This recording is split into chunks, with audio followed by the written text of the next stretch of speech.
This is a presentation of BSRN, Box Studios Radio Network.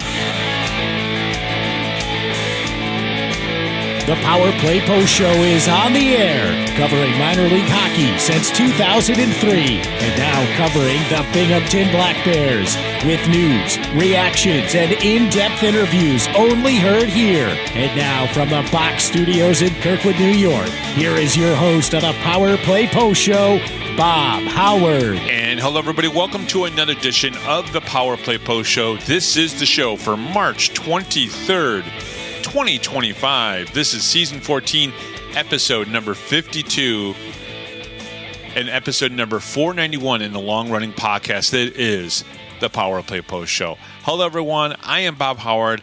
Thank you very much for tuning in and listening. And what a weekend for Binghamton hockey, for sure. Okay, so and just in general, Binghamton sports, right? If we think about it, the Binghamton Patriots wins the AA basketball men's state title. The Binghamton Patriots obviously did that on the home court, so to speak. I know they probably play all their games in the gymnasium at Binghamton High School, but they got to play it in front of what looked like a very, very, very big crowd at the Visions Veterans Memorial Arena. So congratulations, obviously, to the Binghamton Patriots. I know there's probably a lot of listeners from Binghamton and our area. And if you know somebody or the family member of somebody from that team, congratulations. And just congratulations to now, I guess, the city of Binghamton and the Visions to see two championships within, less than 12 months at the arena. That is a pretty cool thing. And if I remember reading correctly, they're going to have the state champions of the state tournament there at the Visions Veterans Memorial Arena for the next 2 years at least, which I think is pretty cool. But the first year that it was here, the Patriots do win that title, so that's very cool. The Black Bears reached out to me on Friday and basically said, listen, our YouTube channel is down. It is out. You cannot access it. They could not access it.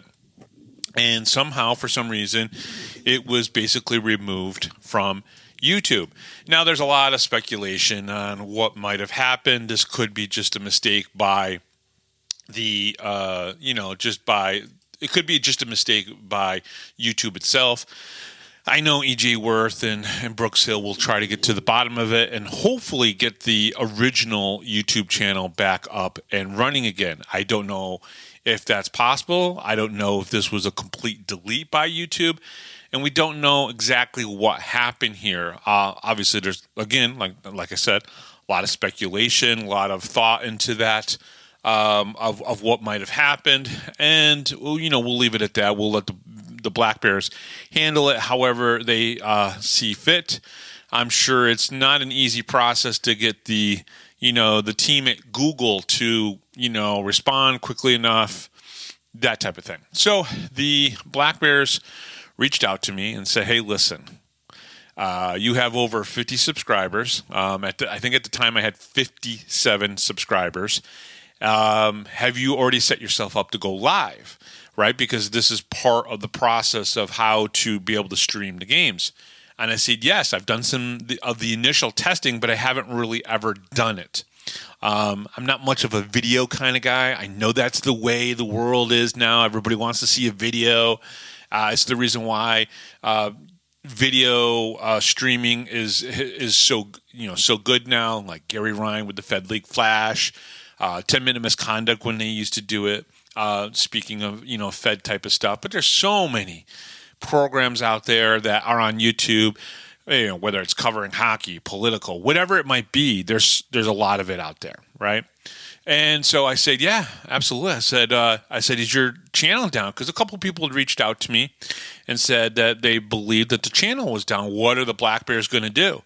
And I kind of was like, working, I do work a day job Monday through Friday, and I really didn't look into it. But the Andreas first reached out to me and said, "Hey, listen, our YouTube channel's down. Can we potentially talk to you about using your YouTube channel to obviously get the Black Bears game streamed this weekend, if possible, maybe Friday night and maybe even Saturday night. I said, sure, have Brooks reach out to me. Brooks called me probably no more than 10 minutes later, and he and I and EJ just got it all set up. EJ did some nice little graphics to put up on my channel because I really have not put a lot of the time and effort into the YouTube channel. Now, Frank Slack, if you're listening, he was probably the big reason why I got the YouTube channel going, because he wanted to listen to the show, but he does everything through YouTube. He doesn't do Spotify and all the other ones. So he wanted to use YouTube. And I was like, you know what? Frank Slack's a pretty good fan for the Binghamton Black Bears and Binghamton hockey, so I felt like I needed to cater to him a little bit, which I did. So at the beginning of this past season, this season that we're in now, I was like, well, I got to make sure I have the YouTube going.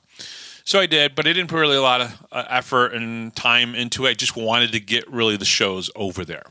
And as you know, as I read through, what we're on, it's Spotify, Apple Podcasts, Pocket Cast, YouTube, Amazon Music, right? So EJ went through and kind of tweaked it a little bit, made it look good. It's the Power Play Post Show logo, but also, has the Black Bears logo, and then they have the Wolves logo, because that's obviously the team they're playing against. And we made it work. And, I am here for Binghamton hockey, right? That's what I'm here for. I cater 95 to 97, 98% of this show to Binghamton fans and to the community, the hockey community that I absolutely love here. And so I wanted to make sure that, if they need me, I'm here for it. So, I changed my Google password, and then they got in there. We were able to get in there. They made the changes that they needed to make, and they did it. I had 57 subscribers on Friday when this whole thing started, and I'm up 290, 291, 295 right now. So I appreciate everybody for subscribing, and hopefully I can get more content up there for you to be able to pay attention to, other than just the shows. But you can listen to the shows through YouTube if that's the means. And so at the end of Friday, I reached out to EJ, and he said everything went great. Thank you. Can we do it again tomorrow? Because getting the YouTube fixed through Google for the Black Bears is not an easy thing. It's just not.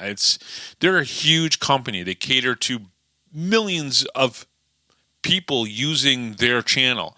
And probably to get something like this rectified and fixed quickly is probably not going to be an easy thing. So, obviously, Friday night, Saturday night, Power Play Post Show, Binghamton Black Bears, we came together, we collabed, and so to speak, and basically got the streams out there for everybody to be able to listen to or to watch, which was great.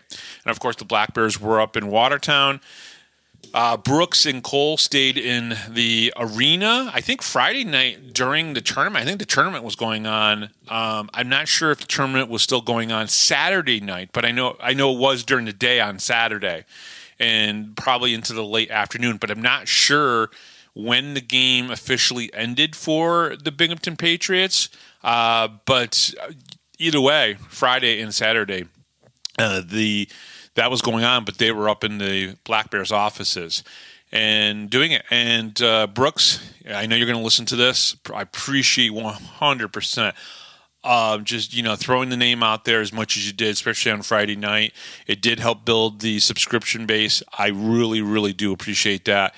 It will help me in the future, right, as I do more video stuff. Now, fans, if you are new to the YouTube page that I have there, I have stuff that goes all the way back to the Senators' days. I was there when their parade happened, and I have videos of the celebration up there from 2011. I have stuff from when the Senators and the Syracuse Crunch played in the outdoor game. There was a Yablonski-Morasti fight. That is something that I filmed. That is up on my YouTube page. So there are things from the past that you can go see. I've used it as personal at times, and I've used it for, hockey media as well. So there's different things out there. But, of course, the whole Power Play Post Show podcast is on there as well for you to be able to listen to. so to speak. So it was a pleasure. I'm so happy that it worked out well and that it worked.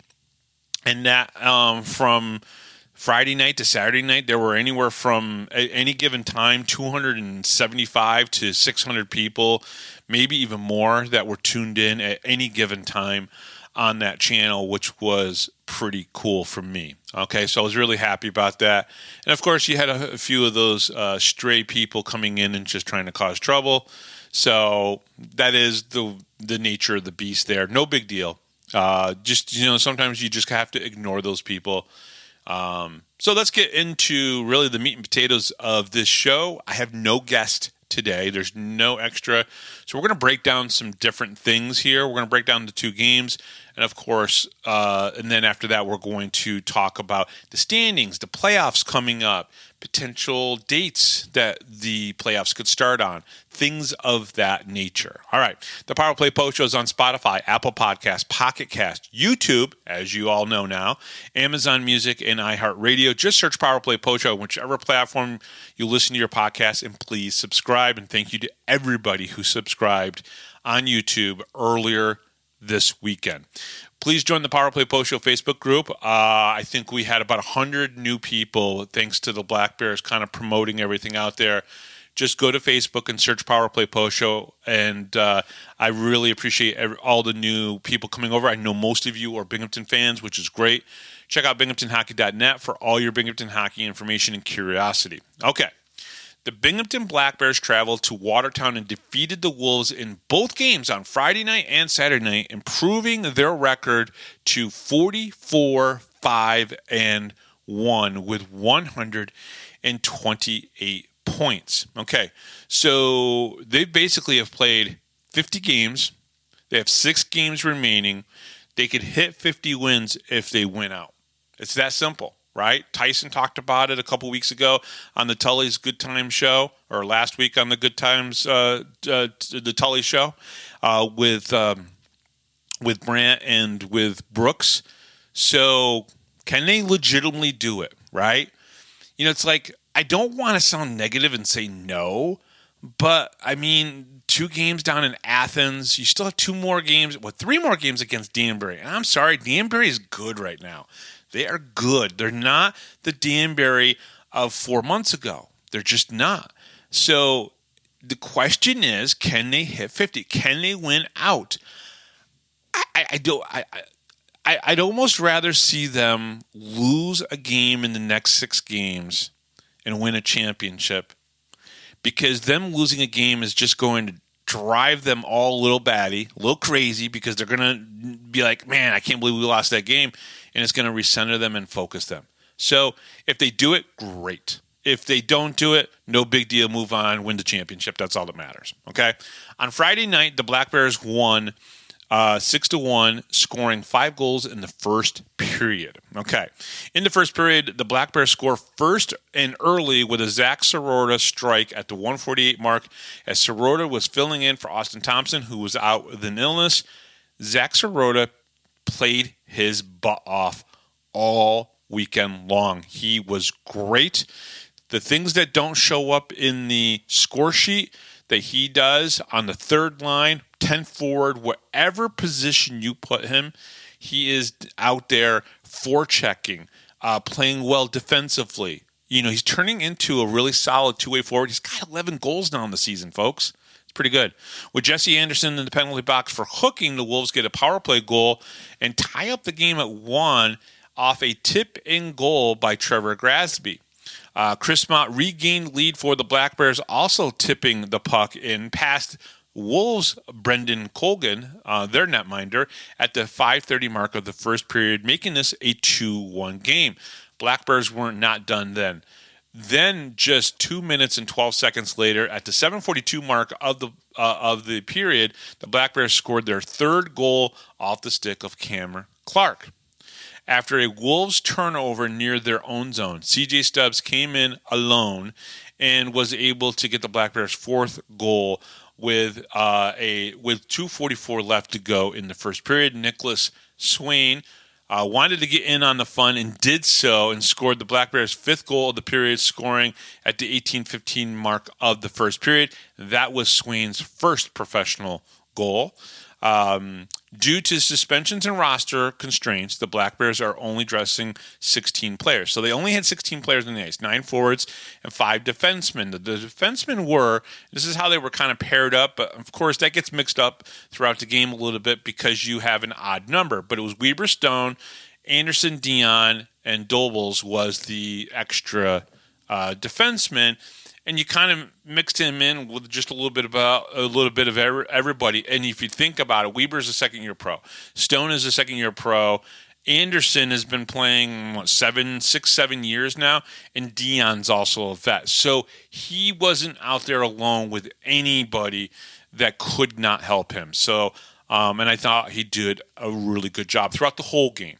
Austin Thompson was also a scratch to go with Tyson Kirkby. Donald Oliveri and Dakota Bond.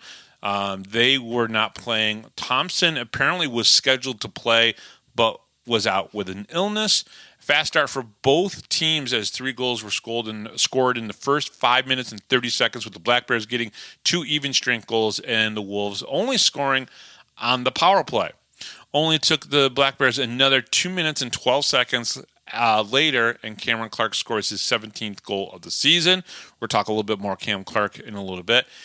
Even with a limited roster, the Black Bears have dominated the puck possession and the play, and they have 4 unanswered goals in the first period after scoring the first goal before the Watertown goal, right? So we scored, they scored, and then we scored 4 more. The 4 goals in a row were from 21 Chris Mott, 22 Cam Clark, 23 CJ Stubbs, and 24 Nicholas Swain. Swain scoring his first pro career goal. And, of course, I think this one just kind of tickled Cole and Brooks when it was 21, 22, 23, 24 that scored in a row. And then of course, Cole said, well, it'd be really bad if Austin Thompson, number 25, scored because he wasn't playing in the game. If you're worried about the Black Bears, then don't worry. They've responded to not having Kirkby and Bond very well. Very important on that. Also, no Oliveri, no Austin Thompson. God, it just feels like a game that I remember from last year. In the second period, no scoring in the second period between the two teams, leaving the Black Bears with a 4-goal lead, with the score still at 5-1. Slower start to the second period, with the Black Bears and the Wolves not scoring in the first 10 minutes of the middle period. Black Bears is still showing that they have a lot of energy, but the Wolves adjusted a little bit and slowed down the Black Bears' chances. No goals in the second period, but there were some penalties. Nothing too crazy, but, like you had like a 2-minute minor to Weber for interference. Zach Sirota had a holding call. Then Quinn Cheevers for the Wolves had a roughing call. Jimmy Lodge had a tripping call. Stupid little bit minor things like that.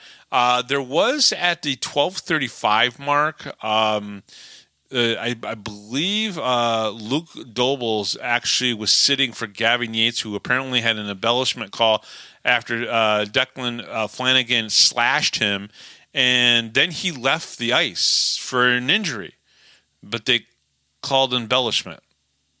I don't know. If a guy goes off the ice with an injury, probably embellishment is pretty strong punishment for him. I think the Black Bears are okay with this period. No, they didn't score, but they didn't allow any either. And when you're down a couple roster spots, I think you got to take it. Like, listen, we already scored 5.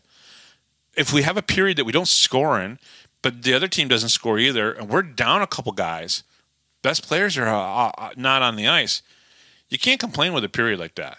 Both netminders stopped a few quality shots, but with only 13 combined shots, neither was too busy. Shots on goal in that period were 8 for Binghamton, which is low for them.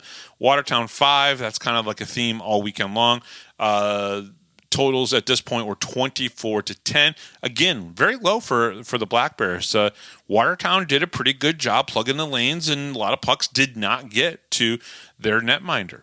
The Black Bears score the first goal of the game since the first period as Cameron Clark scores his second tally of the game at the 13:59 mark with the third period, making this a 6-1 game. And that's all they needed. Since breaking his 11-game scoreless streak, Cameron Clark has now scored 4 goals, including 2 tonight. I believe he then scored the game winner the next night. He has been on a pretty good run, and I wrote about it in my day after game report this morning on Sunday. You know, the fact that Cam Clark, Scott Ramakers, and Chris Mott will likely be our third line going into the playoffs unless something crazy happens, and they have got like 40-plus goals between them. I don't know. I don't know if anybody's got a better third line in the FPHL right now. What a great game for the Black Bears without Kirkby, without Bond, without Sherwood on the bench. Josh Fletcher was coaching, and they go into Watertown and they play well. And it's a tough barn to play in. You know, it's a little bit smaller than the Visions Veterans Memorial Arena. The fans, when their team is in it, they can get rowdy, and they really did. It was kind of a team crowd, and I'm not busting on their crowd at all. But when you don't have a lot to cheer for from your team, it's hard to get really into it. The fans in Watertown and Danbury, when both teams are at the highest level, man, they're tough crowds, right? But Danbury sticks with that tough crowd part of it when their team isn't good as well. And that's what concerns me about this upcoming Saturday game while we play in Danbury. Their team is good right now. Their crowd is going to be on the Black Bears. Well, hopefully nothing will go down like it did earlier in the season. They were not too fancy, but they kept the game simple. And that's so important, right? Not being fancy, playing the fundamentals correctly, and keep the game simple. They did that. Defense played well. McAnanima's best series of saves with 90 seconds left in the game, making some huge saves on the Wolves. The Wolves were really pressing, really trying. It was probably one of their better moments not in just the third period, but in probably since the beginning of the game, where they came down and they just kind of, it was a hack and a whack type of thing after they came in pretty fast. But again, McAnanima made all the saves. Colgan was not bad on his end either. He played well.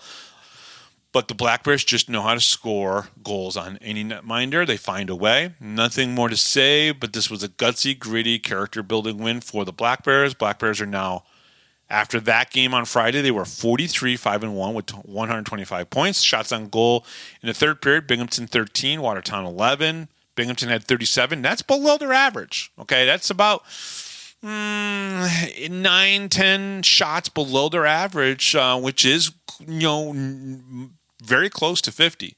Watertown, 21 shots on goal. All right, a shorthanded Black Bears defeated the Wolves in Watertown 6-1. Zach Sirota started off the scoring with his 11th goal of the season. Chris Mott scored 11th goal of the season, the game winner, and had 2 assists for 3 points. Cameron Clark scored his 17th and 18th goals of the season, as he also had an assist for 3 points. CJ Stubbs scored his 21st goal of the season. Nick Swain scored his first professional goal. Jesse Anderson had 2 assists in the game. Connor McAnanima saved 20 of 21 shots for his 28th win of the season. And I know he's going to get 2 more. I know he's going to get to 30. That's well more than 30 or 50%. I'd have to do the math, but if he gets 30, it's only 56 games. You can't double 30 to 60, so that's a pretty impressive number of games for them. All right.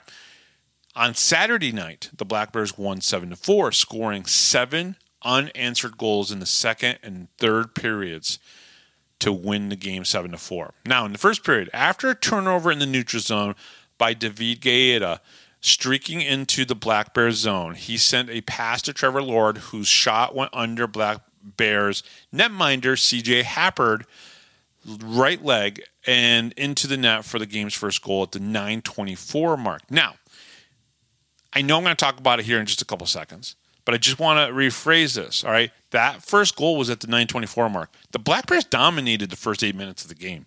They controlled the puck. They were getting shots on goal. I think there was 10 shots on goal before the end of 8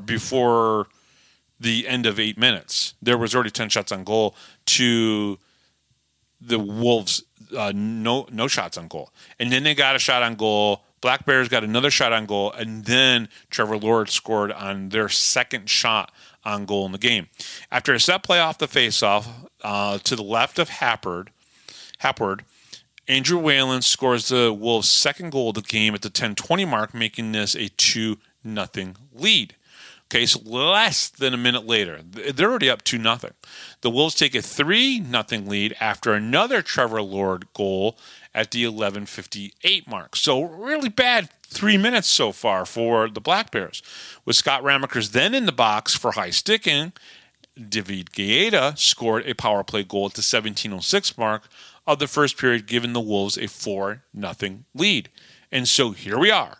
The Black Bears are down 4-0. Second game in 2 nights up in Watertown. They're down Dakota Bond. They don't have Tyson Kirkby. Brant Sherwood's not on the bench. It's Josh Fletcher doing a good job. Josh, you always, you probably have to say all the right things to the players. But just again, this is where you think, okay, and it's okay to think this. It's okay to have these thoughts. This might not be the Black Bears night. They may not pull this one through, right? You cannot win every game in a season. Listen, they lost 5 in regulation. They've lost 1 in a shootout. And it's 6 losses. You cannot win 56 games in a 56-game season. No team is going to do it. No team can just win every single one of those games. But this is the Black Bears, right? And they just seem to find a way. Luke Dobles was out, and Nick Poirier was in. C.J. Hapward was obviously in net. All forwards stayed the same, including Gavin Yates, who's back after a vicious slash last night. Josh Fletcher, 1-0 as an acting head coach, is back behind the bench as well. Apparently, the Black Bears fans were not allowed to sit directly behind the Black Bears bench. No reason was given to the fans who traveled to the arena. It is a general admission arena. Now, apparently they put a sign up. It was apparently for some health company. Apparently they bought that whole area. Now, I know, people were upset about that. There were about 80 fans from the Black Bears fans that were there. It was at least about 80. I think it was close to 80. From just looking at some of the pictures and the videos, it looked like about 80 fans traveled. I hope if you're a Black Bear, if you're Brant Sherwood, whoever, and you hear this, that must have been like pretty cool for you guys to turn around and just look and go, wow, that's a lot of Black Bears fans. That's like almost like one, like 3/4 of a section of just one section at our arena. And that was there for the Black Bears on the Saturday night, which I thought was pretty cool. In last night's game, there was a goal after there was a goal after goal in the first half of the period. Not tonight. In the first 8 minutes, it was 10-0 in shots on goal for the Black Bears. The 8:01 mark was when Andrew Whalen got the Wolves' first shot on goal. And, of course, once they got their second shot on goal, that's when Trevor Lord scored. The first goal, a turnover by the Black Bears with rookie goalie net, and unfortunately, Gaeta and Lord streaking in is a recipe for a goal. A bad 3 minutes for the Black Bears, giving up 3 goals in 2 minutes and 24 seconds. They are giving up too much space and turning the puck over too much, leaving people open in the slot. Other than shots on goal being lopsided, the Black Bears did kill off the game's first penalty. 2 good points to start the game for the Black Bears. The Black Bears just don't look good tonight from the netminder on out. It's not just Hapward, right? Though he was out of position and gave up a rebound on one of the goals.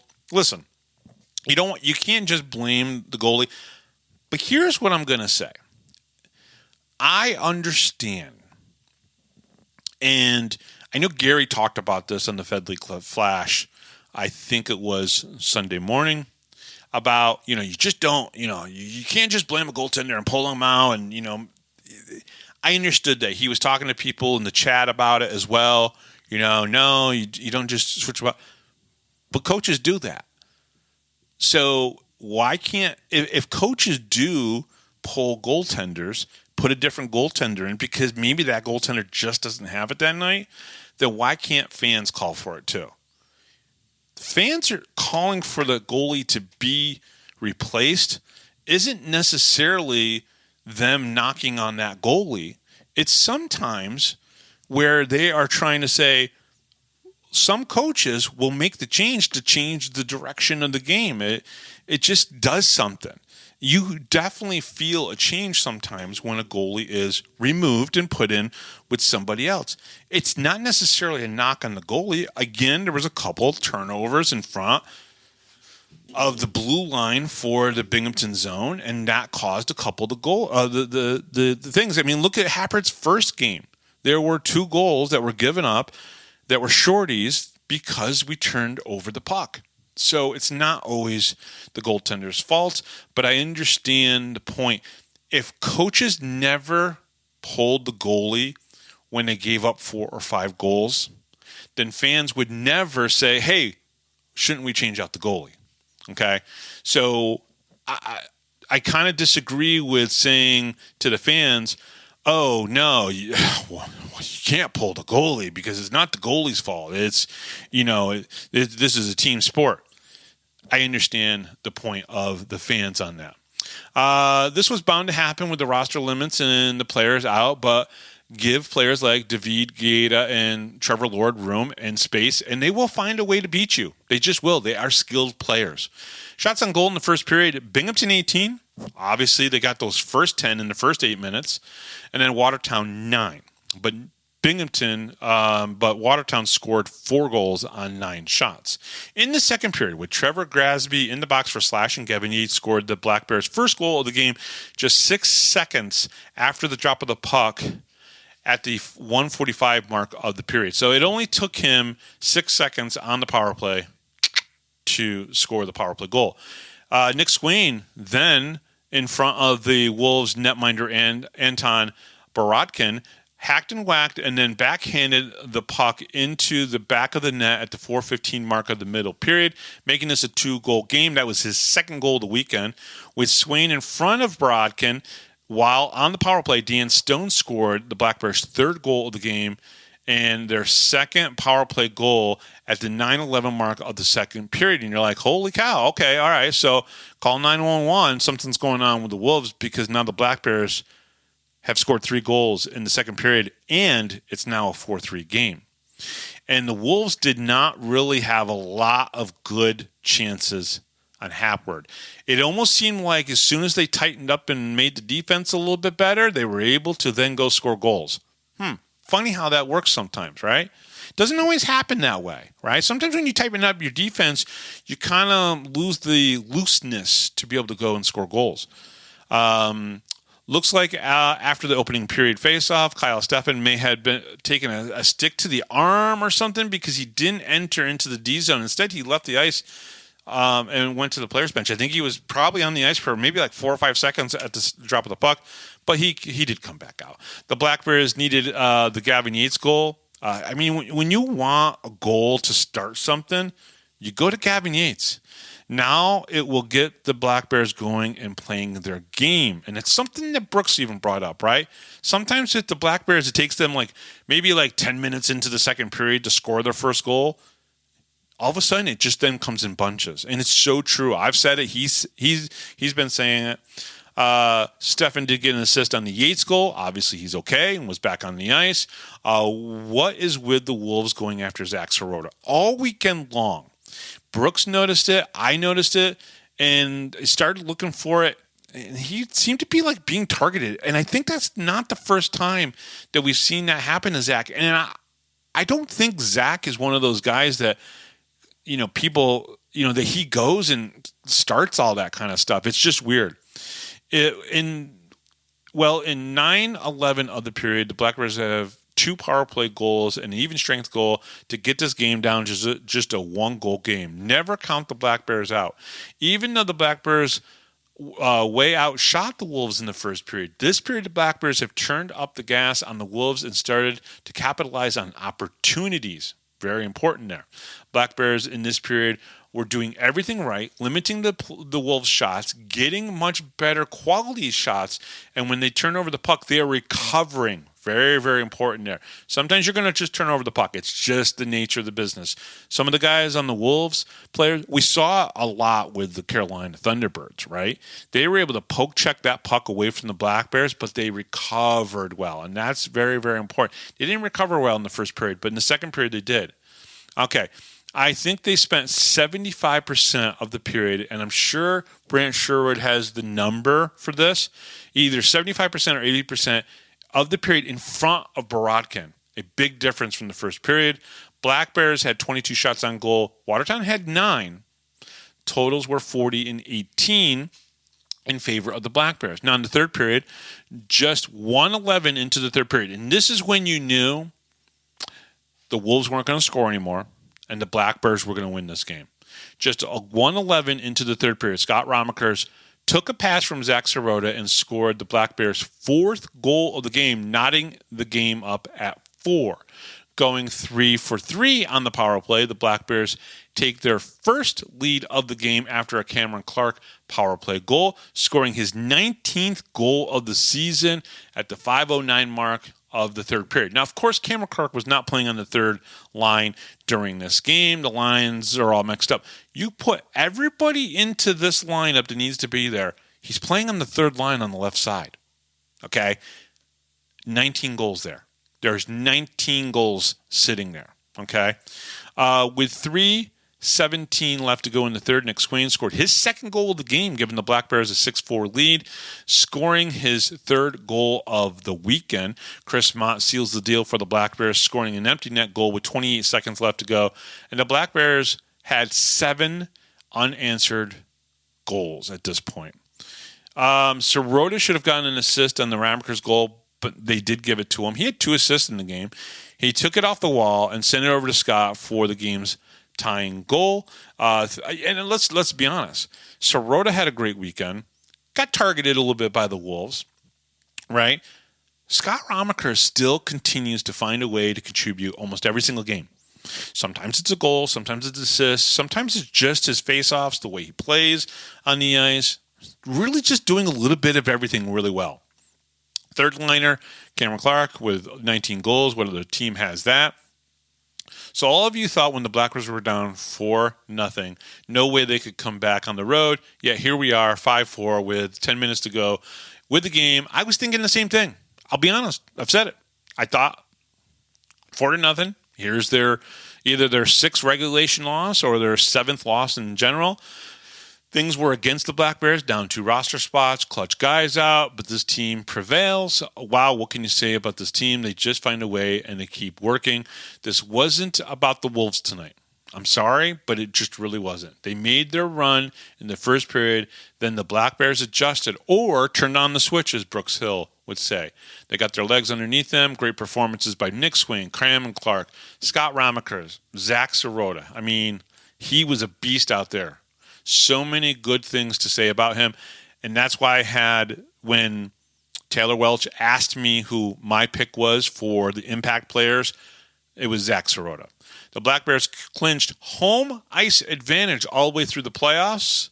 The Black Bears improved to 44-5-1 with 128 points. The Black Bears come home this upcoming Friday to host the Danbury Hat-Tricks. We'll preview that matchup on our Thursday edition of the Power Play Post Show. Shots on goal, Binghamton 24, Watertown 4 in that third period. 4 shots on goal, and that's it. Totals were Binghamton 65, which is above their average, but still good to see they were there, and Watertown 22. So let's go through these numbers one more time. Gavin Eads scored his 19th goal of the season, and the Black Bears' first goal of the game, also assist on a goal for a 2-point night. Nick Swain scored his second and his third professional goals of his career. Dan Stone with a power play goal and assisted on the Black Bears' first 2 goals, ended the night with a 3-point night. Scott Ramaker scored the game tying goal, probably one of the best goals and important goals in his career, and had 3 assists on the night for a 4-point night. Cameron Clark scored his 19th goal of the season, and it was the game-winning goal. Chris Mott scored an empty netter, 2 for the weekend, I think, for Chris Mott. Great job for him. C.J. Happert saved 18 of 22 shots for his second pro career win, and he basically shut out the Wolves after that fourth goal, 18 minutes into the first period. So pretty good. And the Black Bears, of course, clinched home ice, 128 points now. All right. I'm going to take a little bit of a break. And when we come back, we're going to talk about standings, playoff outlook. We'll talk a little bit about Cam Cervoni, Dakota Bond. Let's see here, the Binghamton Hockey Hall of Fame. And then we'll wrap it up. All right. So we'll be right back right after this, right here on the Power Play Post Show.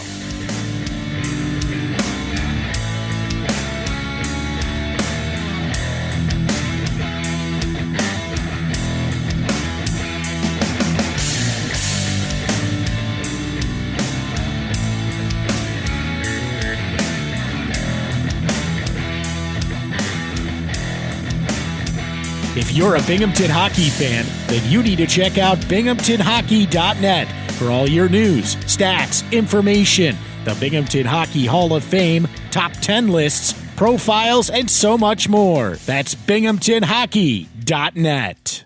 You're listening to the Power Play Post Show. And welcome back, everybody, to the Power Play Post Show.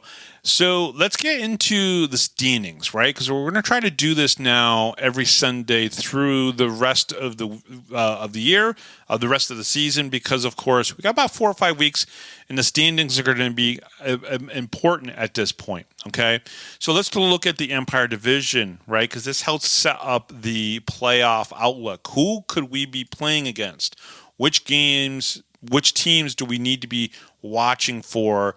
And what could happen? So let's go through the standings in the Empire Division right now. Obviously, Binghamton, 128 points, 44 wins, 5 regulation losses, and 1 overtime loss. Everybody knows that. I repeat these numbers all the time. Now, pretty solid in second place is the Danbury Hat-Tricks. That's our opponent this upcoming weekend, right? And they have 30 wins, 12 losses, and 8 overtime losses with 93 points.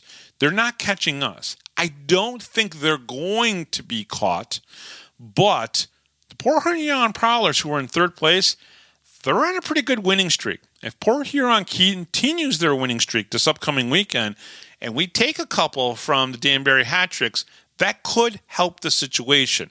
But even if Danbury takes 6 points this weekend and Danbury doesn't, they're still behind by 3 points. But there's still enough games with the two teams, both having 6 games remaining on their schedule. But Port Huron right now is 28, 16, and 2, okay?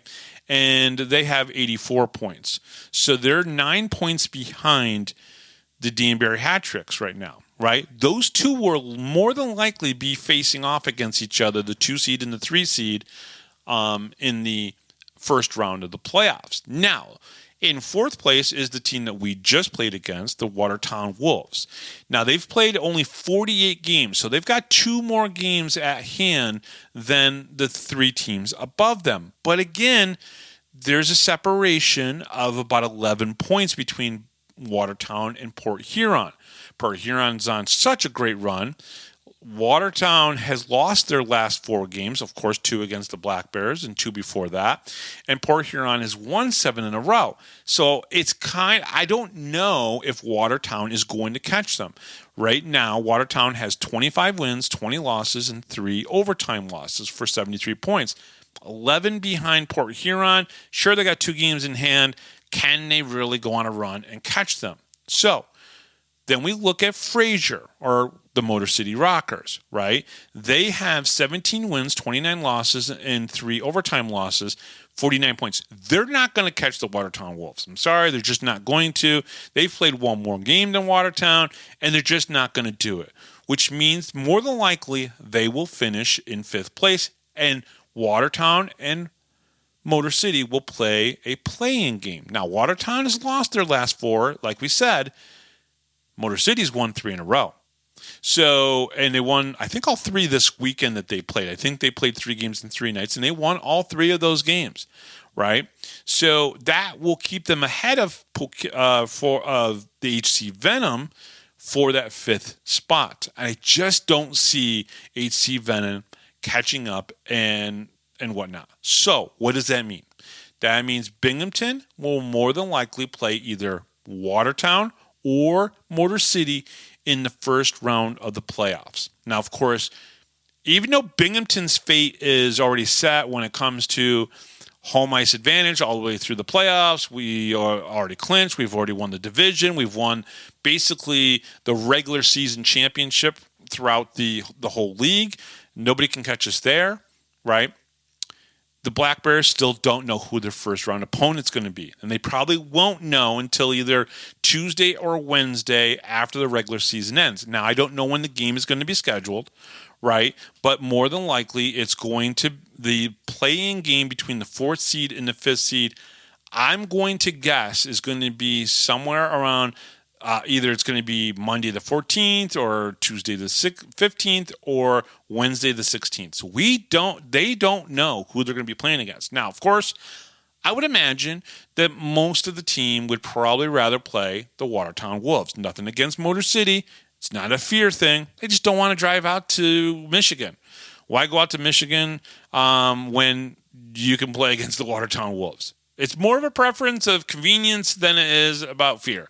I don't think the Black Bears are worried about playing against Danbury, Port Huron, Watertown, or Motor City. However, Port Huron is a scary matchup. Right now they're hot, and they've beaten the Black Bears twice before, so they know how to do it. And they're actually starting to finally score goals, right? So, which is good for them. So right now, I would have to say, best chances, if Watertown can figure out what their issues are, good chance Binghamton and Watertown play in the first round. But again, we're not going to know this until after the regular season is done and the play-in game is done. We are playing either 4th seed Watertown or 5th seed Fraser, depending on what happens with their play-in game. All right, so that's kind of where that stands. What could be the likely dates? Well, it's pretty simple. The dates are either going to be, if we play against Watertown, I'm pretty confident to say 18, 19, and 20 of April. The first game would be up in Watertown. That would be on the 18th, and then they would both come back for the 19th and the 20th if need be. Okay, so that's how you have to look at that. If it's Motor City, I don't know because I don't know if they're going to try to build in a travel date. So that's very important to think about that. The Black Bears' final game is the 12th against the HC Venom. We'll be playing the winner, which will either be likely Watertown or Motor City. I think if Watertown wins the play-in game, I can see more likely games 1 would be in Watertown on the Friday the 18th, and then games in Binghamton would be the 19th and the 20th if need be. If Motor City, I'm not sure because it's unknown when the play-in game will be played, Monday, Tuesday, or Wednesday, either the 14th, 15th, or 16th. So I don't know if a Friday, Saturday, Sunday schedule through to maximize attendance, or would they build in a travel day? All right. Moving on, Cam Cervoni placed on the season-ending IR. It is unknown whether Josh Fletcher will go there as well. He was behind the bench for the Black Bears in Watertown as Brant Sherwood was serving his first 2 games of his 5-game suspension. Dakota Bond is now free to come back to the Black Bears against the Danbury Hat-Tricks as he served his 2-game suspension. 2 big impacts there, okay? 1, he's back. Good D-man, good puck-moving defenseman, and his instinct on the ice when to shoot is unmatched, okay? Number 2, the Black Bears get a roster spot back. They will get to dress 17. Remember, they only got to dress 16 this past weekend in Watertown. It's why those games are impressive that they won those, and they came back in Game 2 in Watertown on Saturday. Okay, and when Tyson's 3-game suspension is up after Friday's game, the Black Bears will be back to the normal 18-man roster on Saturday when they visit the Hat-Tricks in Danbury. And I'm not concerned about the home game because they'll have, they're already home from the Watertown trip. They're in their own beds. They're sleeping in their own beds. Danbury will come in. I think it'll be a great game. And even being down 1 man, I still think the Black Bears probably have the best chance odds-wise to beat the Danbury Hat-Tricks, even a man down, okay? But on Saturday, full 18-man roster can suit up in Danbury, and I think that's huge. Okay, sure, Brant won't be on the bench. He'll be somewhere probably in the arena, being stared at by a bunch of ownership group members of the Hat Tricks, but that's fine. It is what it is. Okay? All right. Lastly, before I go, I want to talk about the Binghamton Hockey Hall of Fame. The Black Bears, in partnership with the Binghamton Hockey Hall of Fame, are proud to announce 3 inductees for the 2025. Former players include Binghamton Senators Jason Spezza, BC Iceman Dieter Kocken, and late cartoonist Johnny Hart will be formally inducted into the Binghamton Hockey Hall of Fame on April 11th. Spezza played 19 seasons in the NHL with the Ottawa Senators, Dallas Stars, Toronto Maple Leafs. His pro career began when he was drafted number 2 overall in the 2001 NHL draft by Ottawa. Soon he would report to the AHL in Binghamton. I think he played his first season now in Grand Rapids. Then he came to Binghamton. Spezza split time in his professional seasons between Binghamton and Ottawa, but would return to the B-Sens during the 2004-2005 NHL lockout year. Spezza played 80 games that season, recording 32 goals and 85 assists, totaling 117 points, the most in the league, and earning the Les Cunningham Award for League MVP. He would go on to play the next 9 seasons with Ottawa, serving as team captain in 2013. He was an assistant captain for the Dallas Stars in 3 of his 4 years in Texas before finishing his playing career with Toronto in 2022. He finished his career with 1,248 NHL games played, 363 goals, and 632 assists.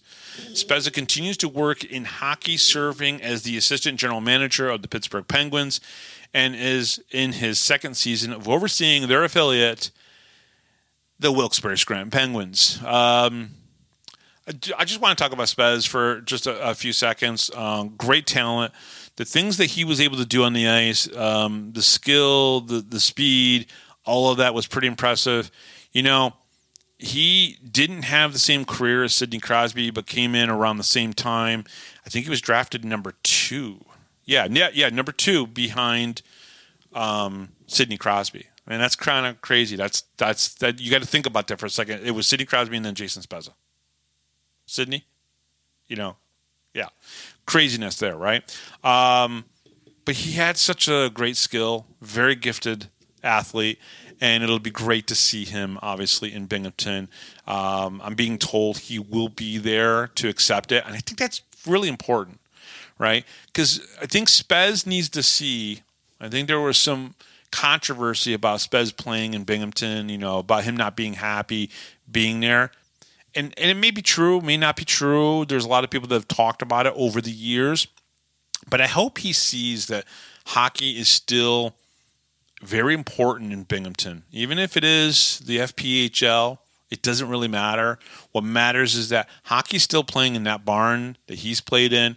And he's part of the legacy of Binghamton hockey, whether he realizes it or not. So I think it's going to be great to see him. Dieter Kocken was a member of the BC Icemen for 2 seasons from 1998 to 2000.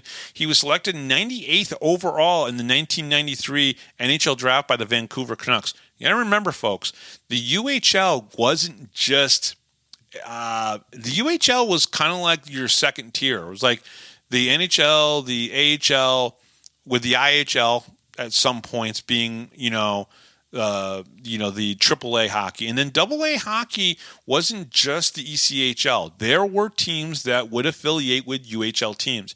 So you have to understand the landscape of minor league hockey was different at that time. Now you just have the NHL, the AHL, the ECHL.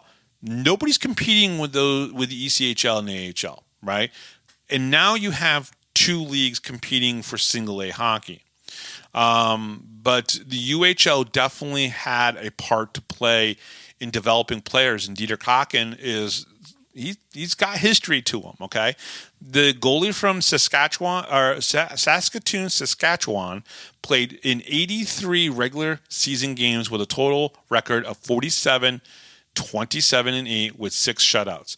Cocken would get the call multiple times to play in the NHL, earning a spot with the Tampa Bay Lightning in the 1999 season for his season debut.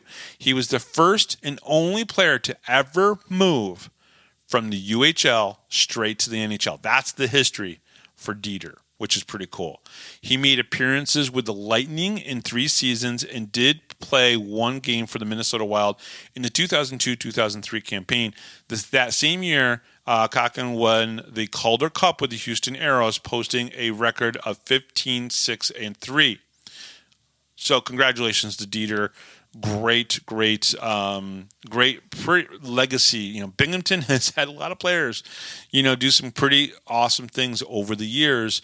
And Dieter going from the UHL to the NHL, only player to do that, is pretty awesome.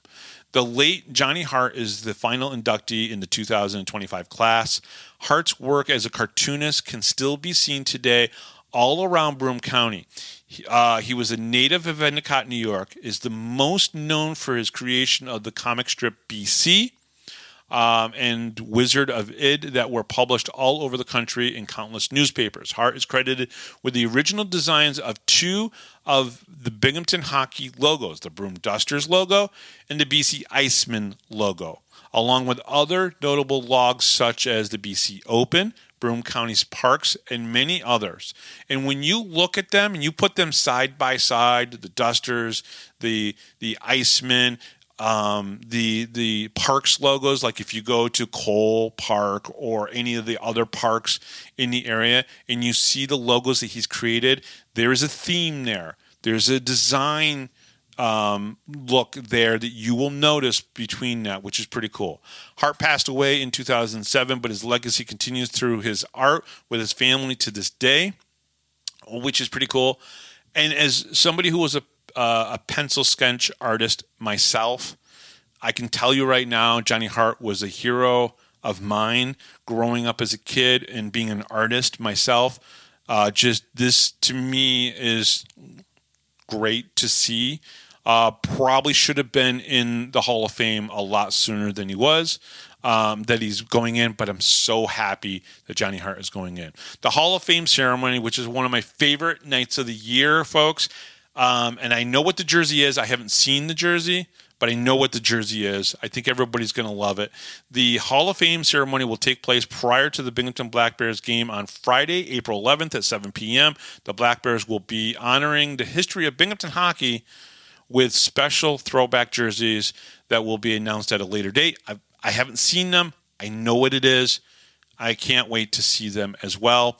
I'm really happy. Again, this is one of my favorites. I was there on the ice taking pictures of Denny ML when he got inducted in the Hall of Fame. The Ferraro brothers from the Ranger days, I was there on the ice taking pictures.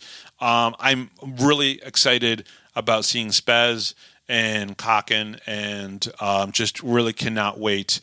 I'm glad they're honoring Johnny Hart's family and his work. Again, all through Broome County.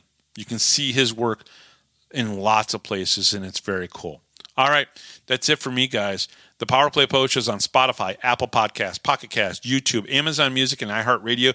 Just search Power Play Post Show, whichever platform you listen to your podcast. And please subscribe. And thank you to everybody again for subscribing to the YouTube channel. I really appreciate that. Hey, we might have another Black Bears game on there at some point, maybe even this upcoming weekend. I don't know for sure. I'm guessing they'll have something figured out for their own, and hopefully they get the original one back, because a lot of people said, and I totally get this, what about that May 10th championship game? People go back and rewatch that. It's crazy. I know I've gone back and looked at certain clips and everything. Please join the Power Play Post Show Facebook group. Just go to Facebook and search Power Play Post Show, and please join the group. Check out BinghamtonHockey.net for all your Binghamton hockey information and curiosity. And I will have a guest this upcoming week here on the Power Play Post Show. I don't know who it's going to be yet, but I will have a guest, probably from the Binghamton Black Bears, one of the new college rookies. You know what? If there's someone in particular of the new college rookies you want to hear, send me a message. Let me know. Even post it at the bottom of anywhere where you see the post for this edition of the show. Tell me who you want to hear. All right? And that'll be great. Folks, again, thank you very much for listening. I really appreciate it. I cannot wait to get back to the rink on Friday night, see the game against the Danbury Hat-Tricks, see how the team does. I am Bob Howard. Thank you very much for listening, and we'll talk to you next time right here on the Power Play Post Show.